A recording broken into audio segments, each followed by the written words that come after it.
Universe greater than we are. We are using it. So today, as we come together acknowledging that nothing happens by chance, that everything is by right of consciousness, and that we are keeping our divine appointment. We heard the call and we answered, and as I share with our viewing audience, you tuned in at this moment because this is the moment for you. And as we come together to acknowledge that there is a law of attraction, and we're looking at attracting abundance and the energy of abundance. And it's not just about money. That's the great secret in the universe. It's not just about money. It's 5 key action areas of life. Spiritually, to be grounded in the truth. To know that God is my source and that when I declare I am happy, healthy, prosperous, and free, that there is an energy that wells up at the heart center. The Bible states, I wish, dear friend, that you may prosper and be in health, even as your soul does prosper. So doesn't that presuppose that there is a soul energy that is everything springs forth out of that spiritual foundation?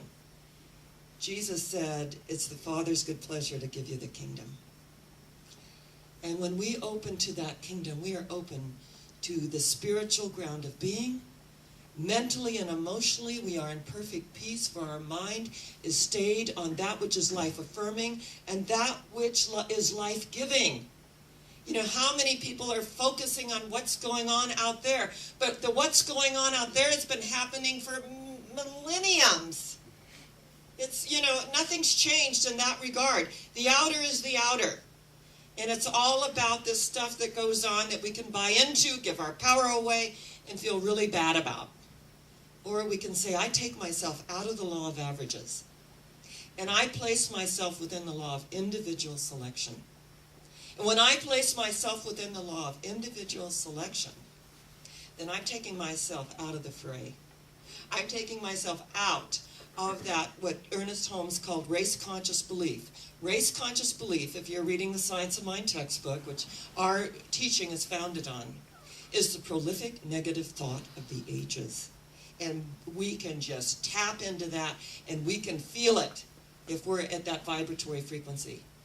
Or we can raise it an octave and realize, hey, I have a choice here.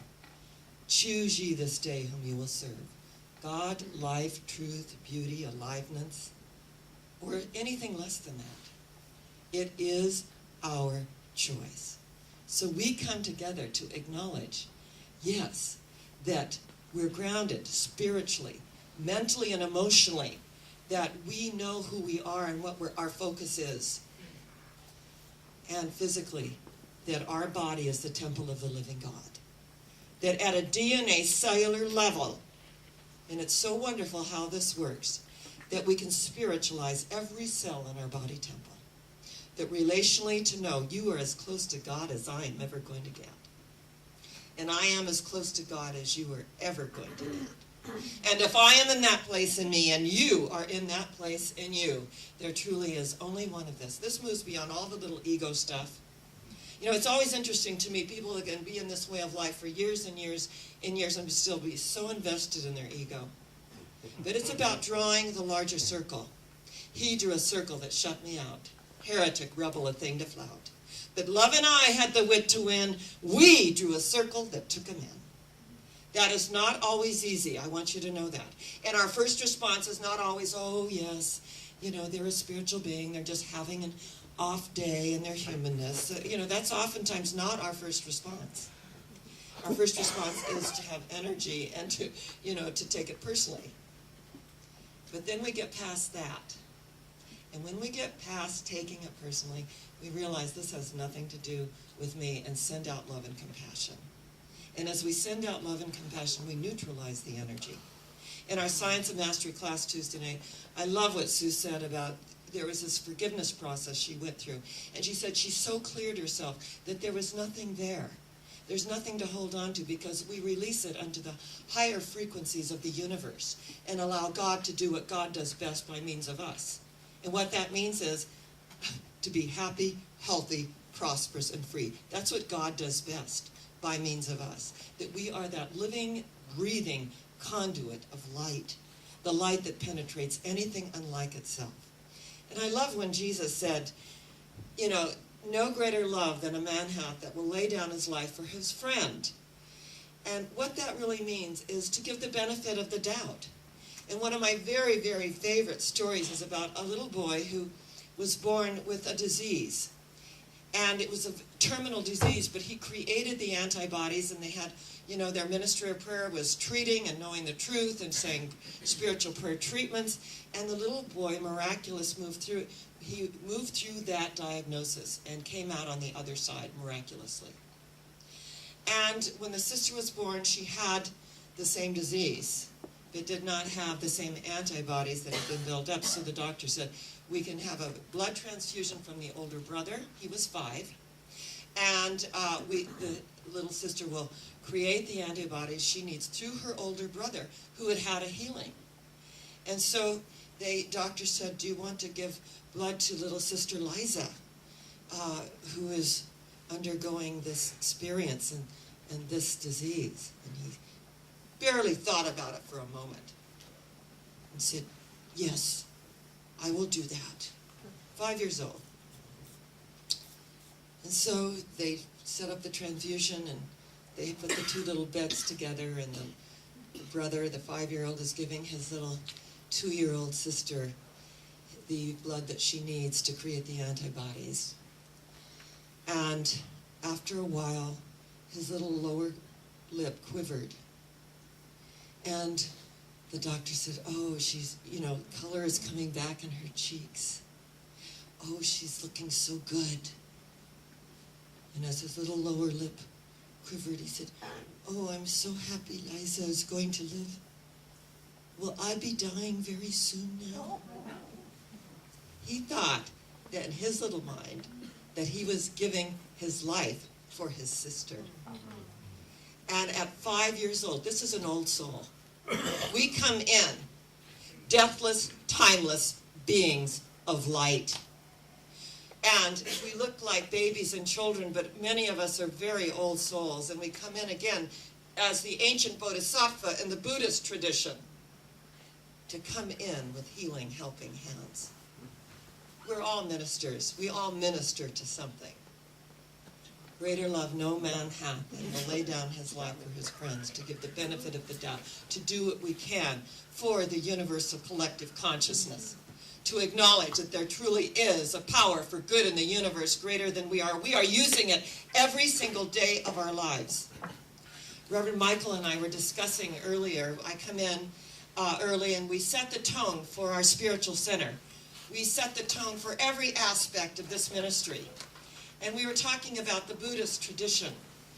And he said that he has a friend whose partner said, yes, he's a Buddhist until he gets behind the wheel. You notice how spiritual we are? We can quote this, and we can, be in the world but not of it. We get behind the wheel and we become like a maniac, right? Get out of my way. What are you doing, you idiot? My mother used to say, get out of my way, Buster. And, we get behind, where does all that go? So we just have to leave a little earlier and realize that sometimes you can let people in, they can cut in, with grace. And that we are spiritual beings, and we're in the world.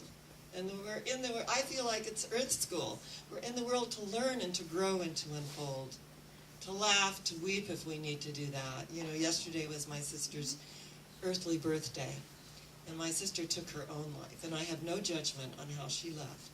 But I had her ashes sitting on a little altar. And my sister, it's the beginning of Pisces. And I heard this, she just could not cope with the things of this world. She was an alcoholic and a drug addict. That was her experience. And could not cope with the things of this world. But I really got, as I was meditating on how much I loved her and I was the big sister, I heard her voice in a meditation. It said, Sharon, I'm all right. I understand. And I got it, that in her light body, she could learn what in the physical, the density of the physical embodiment, kept her from it. So we have no judgment on what someone's path is, but we do have healthy boundaries. And in those healthy boundaries, we allow those things that are life-giving. And that this was her path. And because it was her path, it didn't have to infringe on my life. And I set very strict boundaries with my family, who are all alcoholics. And it was really interesting that the moment that my mother came to live with me, and I said, you know, there's going to be a different lifestyle here. That there is an abundance that you have never recognized in the universe. And so I had her in our mastermind classes, Science of Mastery class. I mean, if she wanted to live with me, she got to do all those wonderful things. And she just like sopped it up. She was like a sponge. Really, she was taking it in and realizing everything that she had missed. And when I put her in Premier, because she had really major physical issues, she said, if I'd known how long I would live, I really would have taken better care of myself. I said, isn't hindsight wonderful? We have great hindsight, 2020 in hindsight. But she said, you know, every day, the woman next to me, she goes into hallucinations, but today we went to Guatemala. And we were in Guatemala, and we were buying these wonderful trinkets, and she was telling me about the artisans. And she said, every day we go somewhere new. And I said, isn't it fantastic that you can go there with her? That as you go there with her, that you can go to amazing places. And she said, and I will always remember that you took me to Hawaii. And it was just the greatest gift I ever had. And I said, that's right. And Tricia, my daughter, you know, she was 7. And Neil Stroud had just passed away. So I said, just keep an eye on it. We called her Grandma Beach because she lived in Venice, on the beach. So keep an eye on Grandma Beach, you know. We don't want her drinking all the way to Hawaii, right? So I'd hear this little voice in the back, Mom! Grandma's on her 3rd Mai Tai! And I would say, okay, you're cut off. You're cut off. So energetically, you know, we set boundaries. If we want our loved ones to be with us and to enjoy our loved ones. And as Dostoevsky said, that I may be worthy of my sufferings. That I may be worthy, that I have learned and I have grown and I have unfolded, that I may be worthy of them so I can move on to joy. Because what is our joy? The most infallible sign of the presence of God. And when we recognize this, the conditioned reflex response disappears in the natural process of life itself. We've all been to the circus. We've seen these beautiful, massive elephants, and they're tethered by a little tiny rope and a peg. And one day a naturalist went by and he saw this great, majestic, beautiful elephant with this little, you know, peg in the ground with this rope. And he said to the keeper and the trainer, you know, what keeps this elephant from just leaving? And he said, when they're baby elephants, we dig very deeply into the ground. And we put a heavy chain in cement. And we tether it around the elephant's foot. So the baby elephant, try as it may to escape and tugs and pulls and wants to escape so badly, it never does, because that cement chain cemented in the ground will not allow it to do so. So when they are grown, they have it set up that no matter how they pull and try to escape, they never will. So they are conditioned when they feel the rope around their foot not to escape, because it really is futile. It's an exercise in folly. It will not go anywhere. But what they don't know is at any moment they could just walk off. They could just take their leg and just pull up the stake and just walk off. And isn't it interesting in the human condition that we are so, this whole conditioning process that we go through, that there's lack, limitation, and scarcity. But energetically, the 5 key action areas of life, spiritually, mentally, emotionally, physically, relationally, and financially, that is wholeness. And to realize that as we diversify, as we open the space and get more creative in these very interesting times, remember the ancient Chinese never cursed anybody. Never. They only wished them an interesting life. So you can say, I wish you an interesting life. I think it's a better alternative than when, we say other things to people. And when we are experiencing an interesting life, we experience it all of it. And when we have these experiences, when we come from that space of conditioning to know that we can release it, we can learn new patterns. I love what our Martin Anthony shared with me yesterday, that he's created this amazing salon in Prescott. And he said, you know, a bunch of stylists left, and I thought, oh my God, what am I going to do? And then it lifted. And I said, I'm going to make this a wellness center. I'm going to have life coaches. I'm going to have all the people that are in the healing arts come. I'm going to make this a wellness center, and it is just flourishing. But when we think that we have to go this way, they all left. Thank God they left. We don't want that energy. Not that we don't love these energies, but if they are not growing and unfolding and expanding with us, then they're pulling us down with them. So it's interesting, if you look at your life journey, how relationships change. Not everyone is going to make the journey with us. We wish they would. We love them. We want them to, but not everyone is. And if they do not, we wish them well on their journey. But we have to keep up the spiral and go where we are called to go. It's cause and effect. The law of attraction is the law of cause and effect. As within, so without. And as we recognize the conditioned reflex response, we can just pull our leg out of all that conditioning. We can walk on. We can move on. We can unfold. And we can embrace life. We can let go of that conditioning.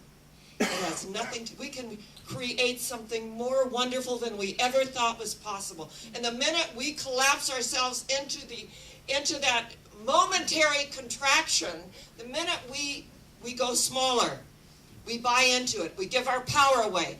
But when these things happen, we say, good. We look it in the face, we go deeper inside ourselves, we open the space to allow God to do what God does best by means of us. Yes, greater love no man hath than will give to the higher vibratory frequency of energy, to realize our oneness, to realize we're all in this thing called life together, to come from that space of love. And even though that isn't our first reaction, but to know that we can train ourselves to say, what's this really about? What is really happening here? I'm going to give compassion to this situation. And I love what Ram Dass said. My life is an emanation of love and compassion, and where it isn't, that is where my work begins. That is where my work begins. So today, as we greet one another, as we acknowledge our way of life, and the wonderful opportunity that we have for growth, and even when growth is painful, it's better than the alternative. I want you to know that. So much better than the alternative. To move past it, to get to the other side of it, and to know this day in whom we live and move and have our being. That I choose to call it God. It doesn't matter what we call it, our higher power. But to realize there is a power for good in the universe greater than we are, and we can definitely use it, because we are going somewhere, aren't we? Where are we going? Higher yet. Where? Higher yet. Where are we going? Higher yet. Thank you, God, that we are in this way of life. God bless you.